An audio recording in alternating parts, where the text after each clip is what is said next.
What's up, guys? Hey, if you haven't heard yet, we are already gearing up for BarCode at BarCode 3 on August 7th. Yes, this will be our third live experience in Vegas during Hacker Summer Camp. Again, this year on August 7th. And for this one, we will be unleashing what we call the Sin City soundtrack, featuring a live DJ set with the one and only DJ Syntax. And of course, we're going to bring you special interviews with iconic guests, swag, door prizes, award-winning food and drinks, and as always, unparalleled network opportunities. There will be more info coming soon, so please stay alert on our event page, which will be barcodesecurity.com/HSC 2025. Again, that will be barcodesecurity.com/HSC 2025. We are also still seeking sponsors for this unique event, so you do not want to miss one of the most epic events that go down this summer at Hacker Summer Camp. Please hit us up and let's talk. We'll see you there. Syntax. Engaging.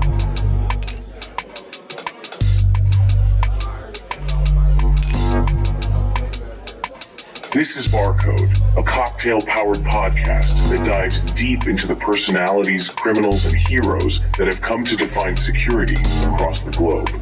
Please join our host, Chris Glandon, for another wild foray into the incredible world of humans and how they intertwine with today's modern technology. We hope you enjoy today's episode.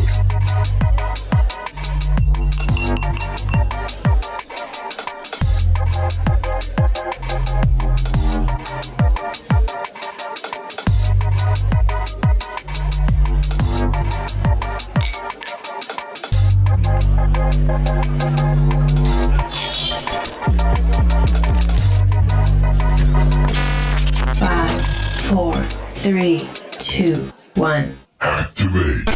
Welcome to BarCode. I'm your host, Chris Glandon, and today I'm joined by Matthew Chavira, CEO of Prophets of AI, the premier gateway for direct engagement with the most distinguished figures in the AI realm. Matt, it's so good to see you again, man. Likewise, Chris. Thanks so much for having me. So I think we had originally connected years ago when I was working on the Inhuman project. And I think our connection was initially made through my research into humanoid robots, which That's then right. led me to Hanson Robotics and then ultimately directly to you. So for those that don't know you, would you mind just talking me through your background and then also how you initially got involved with AI?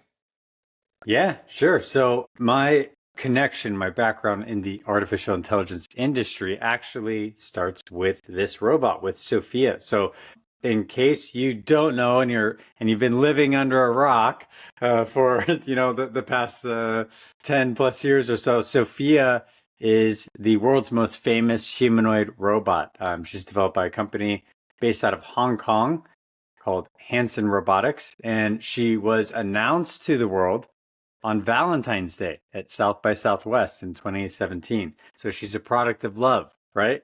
And I joined this company shortly after this announcement took place. And ever since then, I've been the primary person who has been responsible for overseeing all of Sophia's live appearances. And she's been to date over 100 countries globally. I mean, it's been incredible. And the world's largest conferences, the most prestigious gatherings that exist on this planet, it's very likely that Sophia has received an invitation to participate in these types of events. So from working with this company and with this wonderful creation that is Sophia, I have had the immense privilege of connecting with thought leaders, global conference organizers all around the world to help shape the dialogue surrounding artificial intelligence and what it means for society. That's awesome, man. So you're still involved with this project. Very much so, yes. How have you seen Sophia evolve over the years when you first started in with this project up until this point in time? Yeah, it's a great question. So when that announcement took place, I joined the company. We were on Sophia number 4, right? And now, at the time of this recording in April 2025, we're on Sophia 54, 55. So the the platform has gone through multiple revisions, and that's just the nature of humanoid robots, right? And so with each iteration of the robot, more degrees of freedom are typically added. And this is both in the body and in the face. So more facial expressions, moving tongue, eyes, eyebrows, everything that has been refined over the course.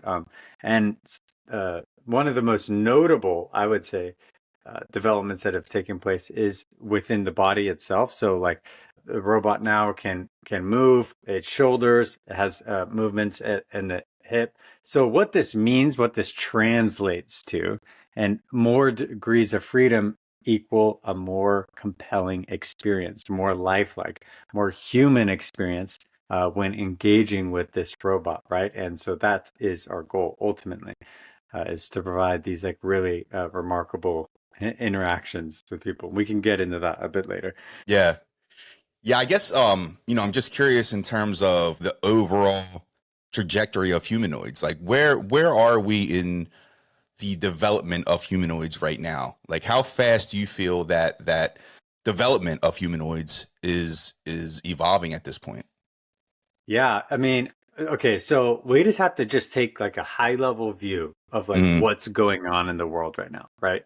And you have the CEO of one of the largest tech companies, Nvidia, right? Jensen Huang, who a couple years back, their company made it a point to create a chip architecture that was designed specifically for modeling the way humanoid robots move about and exist in the world, right? So he's sending a clear message that this is something that they are leaning very heavily into, right? They can foresee this future where humanoid robots work and live, among us in our daily lives, right? And so by developing this like architecture, they eliminated 90% of the heavy lifting that was previously the responsibility of these like startups that were trying to that can make a really compelling robot, but they have to like train it to like walk and move and like learn about like where it's where it exists in the world.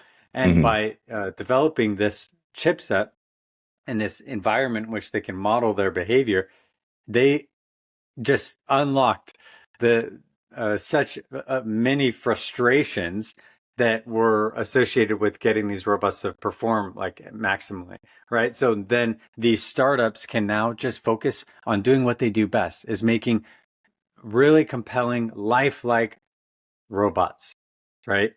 And hmm it's been wonderful to watch this, and because of that, ever since then, over the last couple, 2 years or so, the world, we have seen some unbelievable progress in the humanoid robotic space.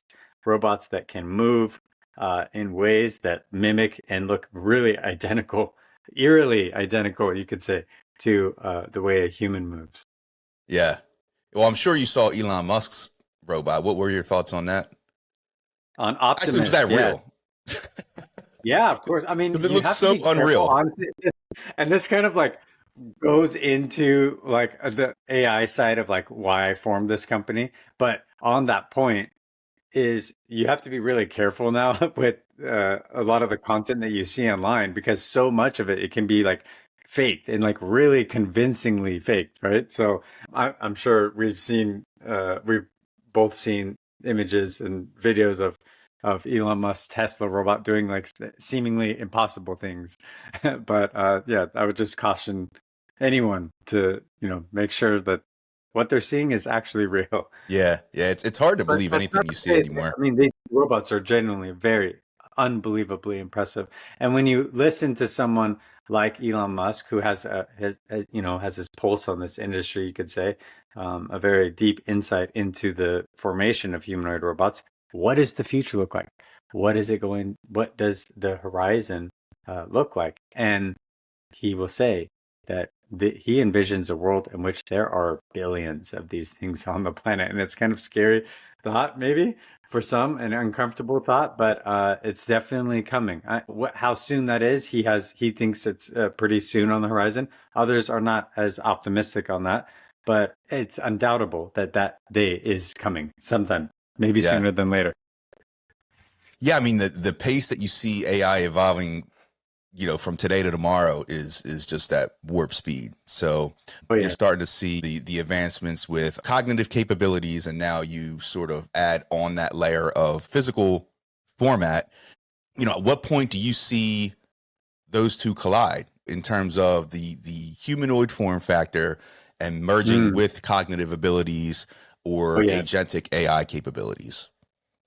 Yeah, I mean, it's already underway because like artificial intelligence systems are easily like they are put into a humanoid robotic form, right? So I guess the biggest question would be at what point do we distinguish like the way that they look when the AI, which is going to arrive at convincingly human levels of dialogue and interaction sooner than what the actual physical platform will be able to develop at, right?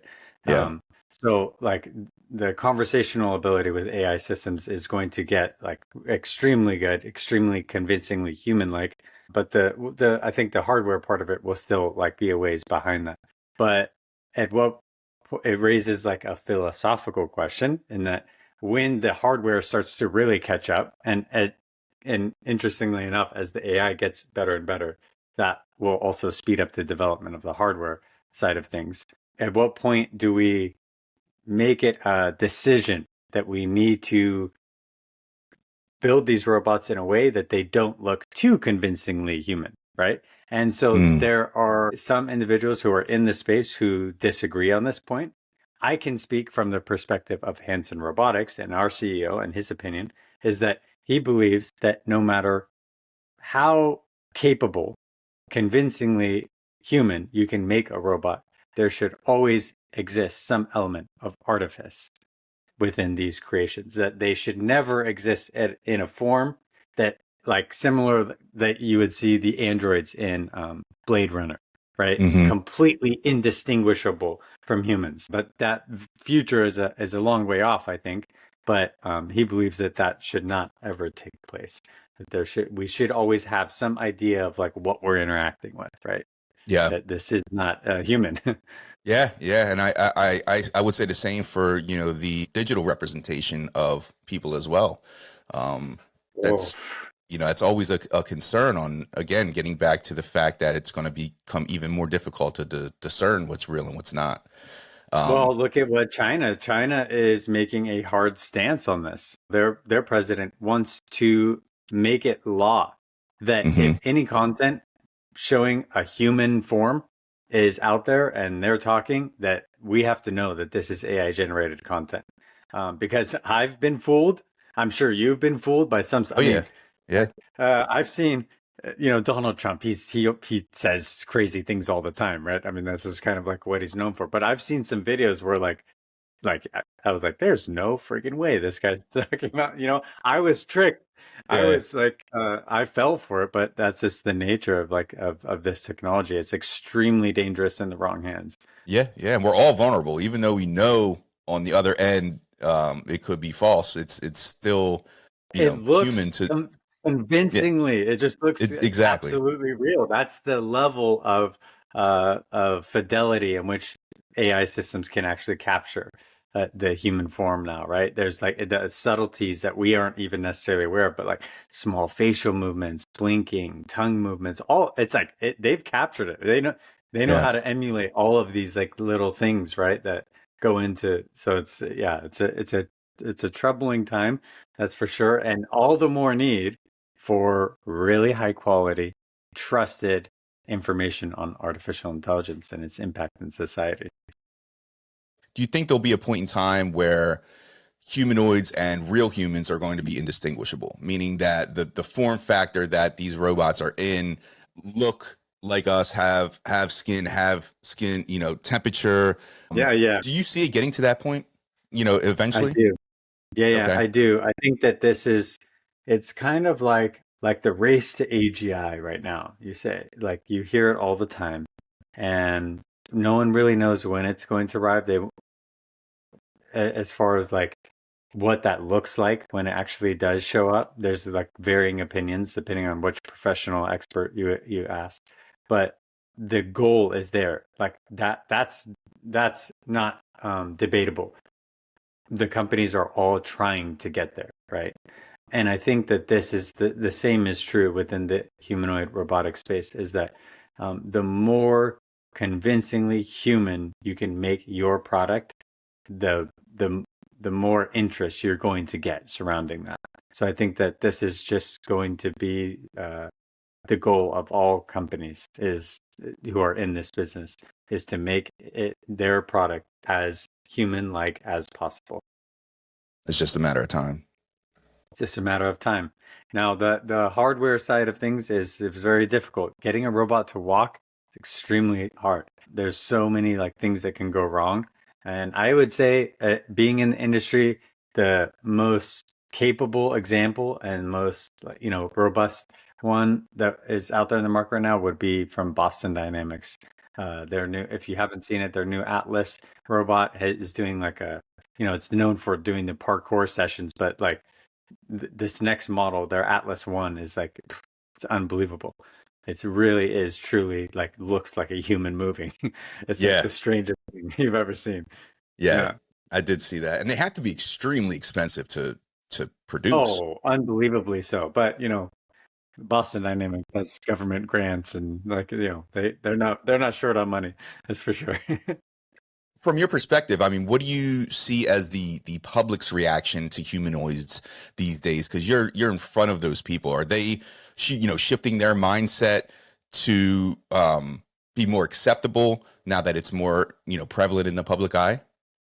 Yeah, I would say so. There's definitely been an uptick in interest surrounding this field, especially when you see like leaders like Jensen Huang talking about like and making such a big point, a big deal of all these things. You see Elon Musk talking about it. There's definitely been a lot more gravity behind like humanoid robotic space in general. So I'm excited about that. I'm really hopeful for that because I think that people need to really. It's no longer really a science fiction topic anymore. Like this is something that is going to be a part of all of our lives very soon. Yeah. I always say we're living in the age of science fiction, or at this point, nonfiction. Yeah, no kidding. you can never write it off anymore. Yeah, you cannot. So shifting gears for a moment, I think that you've built something incredible that's a differentiator and really a culture accelerator in this space, which is Profits of AI. So if you don't mind, talk to a little bit about what Profits of AI does, as well as the mission behind it. Yeah, sure. Thanks for the opportunity as well. So you can see how this was a natural progression, we could say. So I am working with Hanson Robotics for, going on 10 years now. And she's being invited all across the world to these like amazing conferences, right? And she's being asked to give the keynote speech, like the main line opening act. Like this is the most important performance, you could say, that these conferences are organizing. And they don't, like, the people who curate global conferences, renowned global conferences, are really important, like culturally, socially. Like they're the ones who are shaping like what is being exposed, what's the most predominant conversational topic as far as like technology or otherwise is concerned. And they're putting the best examples of that on stage to flesh out like what this means for the world and introduce people into new concepts, right? So the role of the conference organizer is like incredibly important. And so having Sophia deliver these main stage keynotes, she was more often than not being asked to participate alongside other flesh and blood humans on that very same stage. So working in this industry, I got to be acquainted with and introduced to many very prominent names within the artificial intelligence industry who are actively shaping it, who are responsible for some of the most pioneering, most ambitious applications of AI. And when they're sharing the stage with Sophia, I'm getting to know them. And that kind of like, you do this over a long enough course of time, that kind of set the stage for me to form this company. It was like, I have this amazing list of the world's best conferences, and I've been meeting all these incredible people in the artificial intelligence industry who obviously have like enough momentum behind their efforts that they're being asked to participate on these same stages as Sophia. So let's combine them. Let's make a trusted resource by which businesses and organizations of all different types can access as a resource, you can say, to the highest level of thought leadership on AI that exists. And it's undeniable. Like that's like what the offer is. That's what we can bring to the table. So these people are absolutely incredible. And in fact, so much so that Time Magazine, they come out every year with a list, the 100 most influential people in artificial intelligence, right? It's a running list. So these are people who are like the actual technical people who are like, really techie, building how these systems function and operate. These are people who are experts in like the way it looks in business and have done some really incredible things in business application of AI. And then there's also artists, right? So people who use artificial intelligence in a way, communicate its significance, you can say. And that's kind of the job of the artist. And so I represent individuals who are featured on this very prestigious list of Time Magazine's 100 most influential in AI. Nice, man. I was just on the website before this conversation, and I was looking through the lineup, man. You have an incredible lineup of AI visionaries, man, from all walks of life, different disciplines.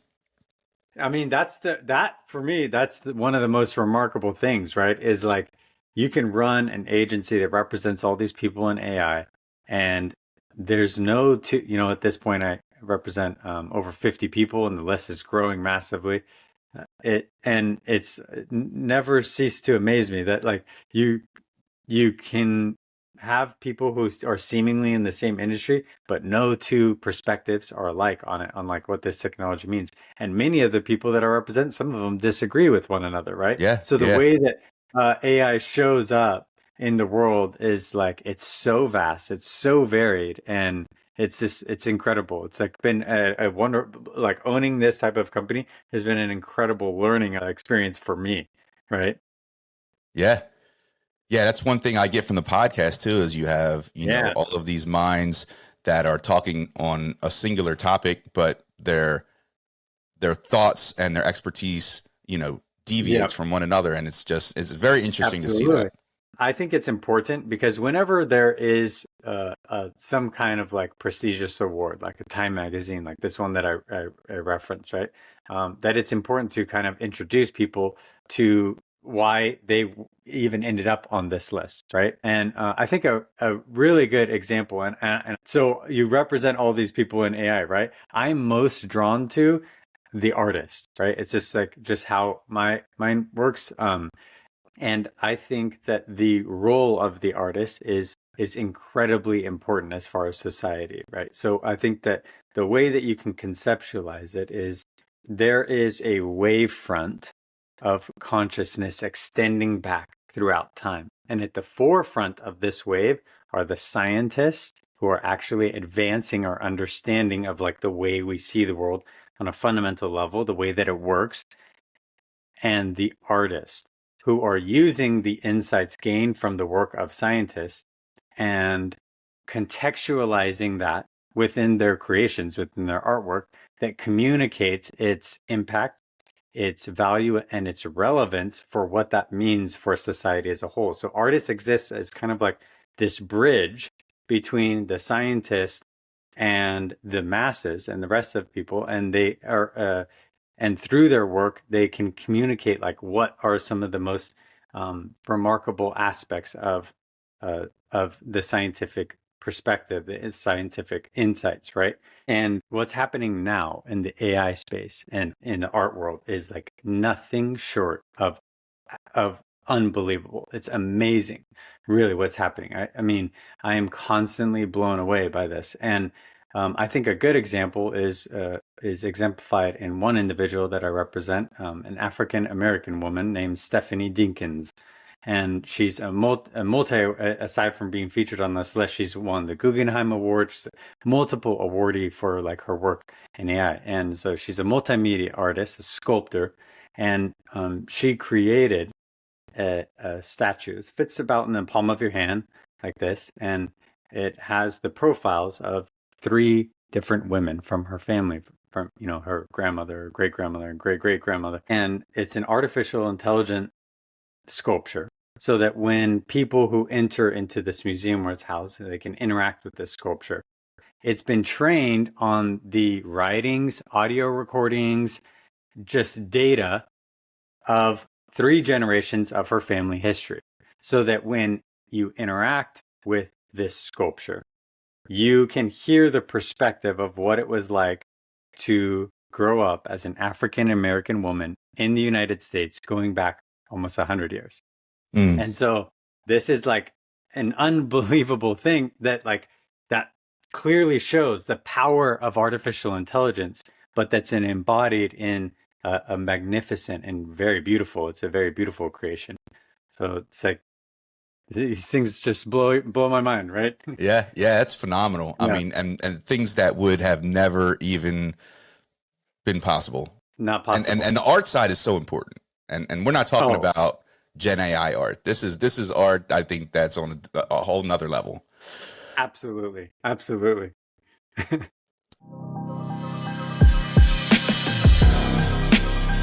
Okay, BarCode fam, quick gut check. How locked down is your environment? Really, think about it. I'm talking about ransomware knocking at your door, 0 days sliding through your DMs, and supply chain attacks. Yeah, they're pinging you too. But here's the thing, guys. You don't have to play defense all of the time. That's where my guys, Threat Locker, come in. They don't just help you react to threats, they help you control what even gets through the front door. Think of it like this. You are the security guard at the hottest club in town, aka your network. Threat Locker is your clipboard, and only the VIPs get in. That random USB drive? Nah, that's not on the list. Suspicious network traffic? Blocked at the door. And privileged access? Least privileged, baby, because nobody gets the keys to the kingdom just to get a Patron shot. So check out Threat Locker. 0 trust, unlimited control, and maybe a little peace of mind for once. Hit them up at threatlocker.com and tell them BarCode sent you. You mentioned Time Magazine and the folks there. I'll try to look for that issue as well. Yeah. And post that. But when you guys are sort of vetting out the speakers and representatives for Prophets of AI, how do you do that? Like, how do you sort of validate their beliefs, their credentials, their trust factor? How does that happen? And then also, how does that align with the broader vision of the company? Yeah, especially in today's world, as you know, everyone is an expert on AI, Yes. right? I mean, it's kind of like it can be kind of frustrating, we can say, because there's like so many examples of just less than qualified individuals, we can say. But what we've tried to seek for, what I really tried to do is lean into people who have unconventional perspectives on artificial intelligence and are not afraid to espouse them. This usually, it just so happens that these are usually people who have had a career in speaking on stage and talking about these things, because that's just how you find them, right? That's just how you get acquainted with people. It's people who have had a track record and a successful history of talking on stages around the world, right? So that's usually it just happens to show up that way, but it's not necessarily people who have had a long history of speaking on stage. It could just be that they're using AI in a way that is really beneficial to society, that is attempting to answer some long-standing problems within their industry. There's so many problems in every industry, and artificial intelligence is uniquely placed to, in most cases, to solve a lot of these issues, and in some cases even make them worse. So it depends on what perspective we're coming at it from, but it's usually individuals who talk about this, who get out there, who are on podcasts, who are on stage, talking about their belief system in AI and what makes them or their companies and their efforts unique. Yeah. And it doesn't hurt that you work with Sophia. You know a lot of the big players in the field, so that's been, Yeah. I'm very fortunate in that, because like, even if I don't know them personally, I haven't interacted with them. Usually, if I knock on the AI door, so to speak, with them, and I just reference that I'm from Hanson Robotics, that usually opens up a helps. lot of doors, because everyone knows who Sophia is, Yeah. right? Yeah. Yeah. Yeah. So I that's love been a great one. the perspective of just having, an unauthorized, or not unauthorized, an unorthodox viewpoint, right? From the experiences that they've Yes. been through to, you don't want to tune into something that, everyone is. AI and marketing. There's Yeah, probably a billion people, exactly. who will talk on Exactly. this, right?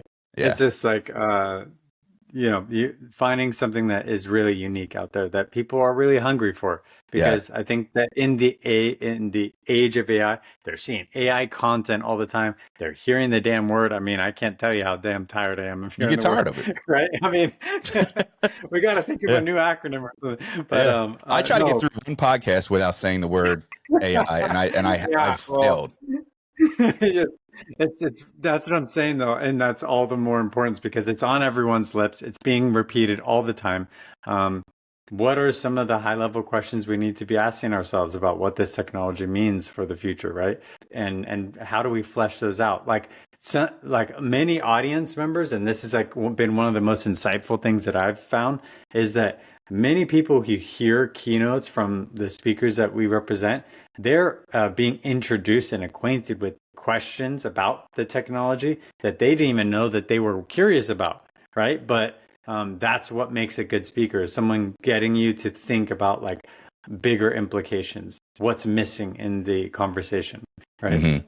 Yeah. Now you have these people on stage. You're doing live events. You're involved with the live events now. I've even seen you MC some live events. But yeah, What is I'll the be heading to takeaway? Italy in a couple weeks to do Oh the yeah, same. nice Yeah, man. What yeah. has been your experience with live events, and how would you sort of compare that energy at live events versus more virtual events? Yeah, so far, so much different. And going back to what we touched on in the importance of the producers of these live events, right? It echoes what I think I'm going to touch on, is that at these conferences, at these live events, the job of these organizers is to acquaint people and introduce them with unconventional perspectives about technology and what is going on in the world, right? And and the audience members, who themselves are in many cases, these are business conferences on average. These are C-level executives, and some of them are C-level executives for companies that employ 10,000, 5,000, 10,000 people, right? So the ideas that come to their mind, the inspirations in which they are now operating under upon hearing a really successful and powerful keynote, they then carry those off into their own companies, which affect thousands of people, right? So the importance of the live event cannot be overstated, right? They're critically important to just the dialogue about like what's going on in the world. And yeah, it's been an incredible thing, and nothing will compare, if for those of your audience members who are listening, maybe they're familiar, maybe they have aspirations to get on stage themselves. Nothing can compare to the feeling of like just being asked to be up there, right? It really is a unique thing. And I've heard it said, but from other people who are in the industry, that one of the greatest privileges that are afforded to very few people is this ability to get on stage and have hundreds, thousands of people in some cases, of audience members, of complete strangers, just sitting there and listening to the words that you say, the words that are coming from your mouth, right? that is a very rare opportunity for most people in this world. Some people will go their entire lives without the opportunity, right? Yeah. But it's incredibly important. And so the expectation for those people who do get this opportunity to show up and deliver just like, amazing material perspectives and just give it their all is like, that's what you need to do. So as a speaker, as an aspiring speaker, you're there to provide feedback and support for the conference hosts, these people who have been gracious enough to ask you to participate. So being on the security side, as you know, I will say that ethical implications of AI are a common thread in a lot of discussions that I have, whether that's someone that has technical acumen or not. And it's a topic that we discuss, often on this podcast as well. Just curious how you personally promote or ensure ethical considerations within your work. Is that something that you do prioritize?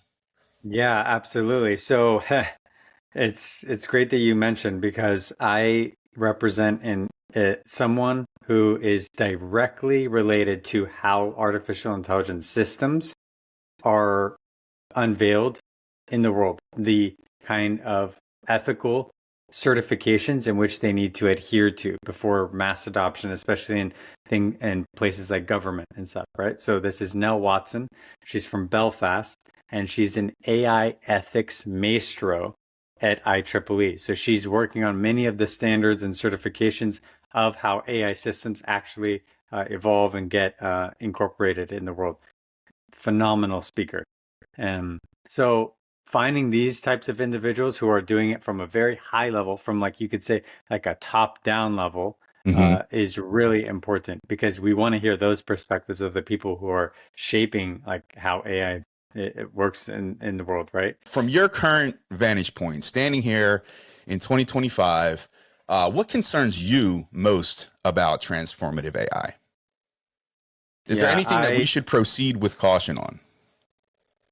I think that not having a full understanding of how the technology works, at least acquainting yourself with how these technologies work, is really important. It's phenomenally important, because it gives you a baseline understanding of how AI systems can be manipulated to deceive, for deception, right? And I think that we're seeing a huge, like overwhelming amount of fake information on our social media feeds on a daily basis.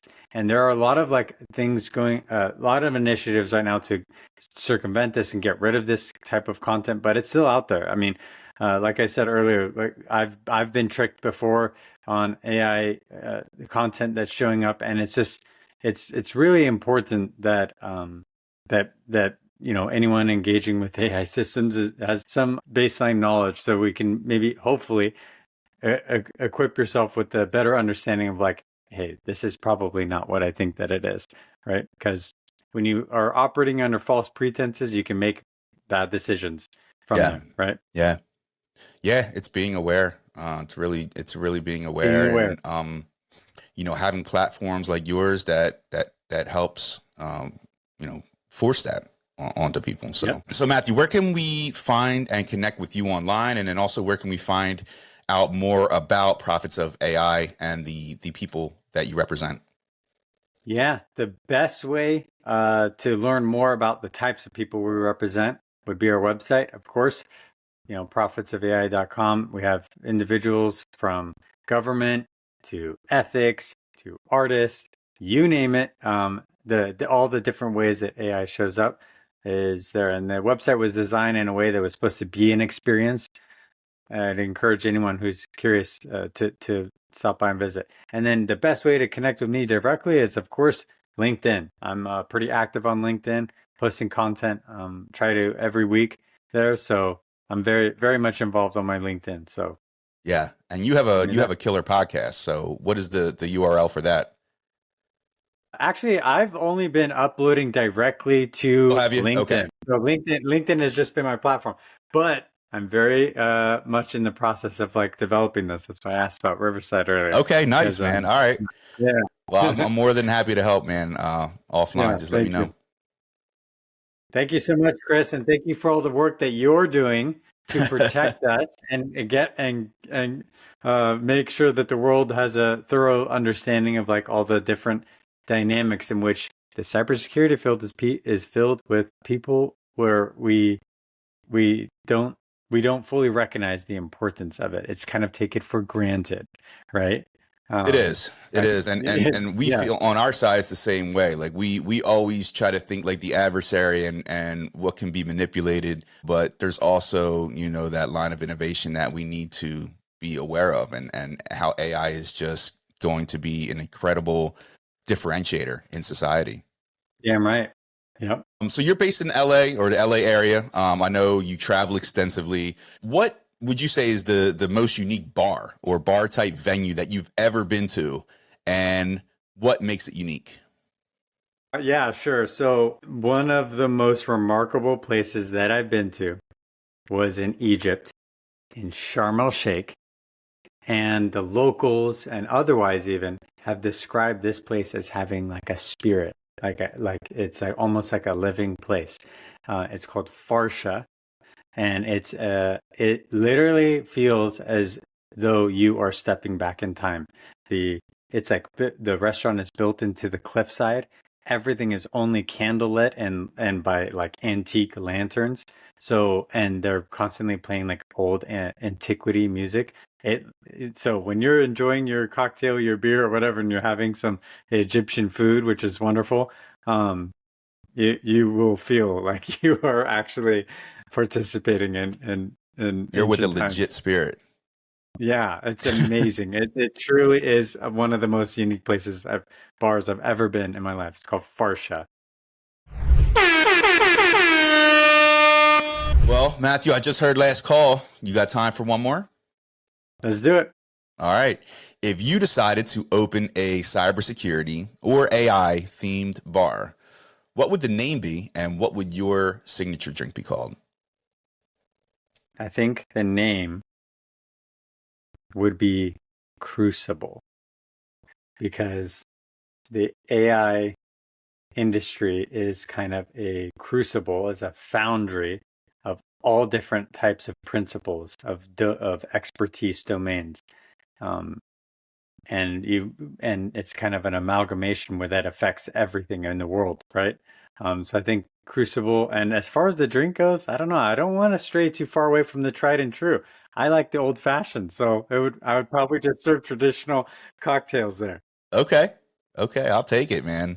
I love it. Yeah. Well, Matthew, Yeah. thanks again for your time today, man. I really appreciate it. And take care. I hope to see you soon. Thank you so much, Chris, for having me.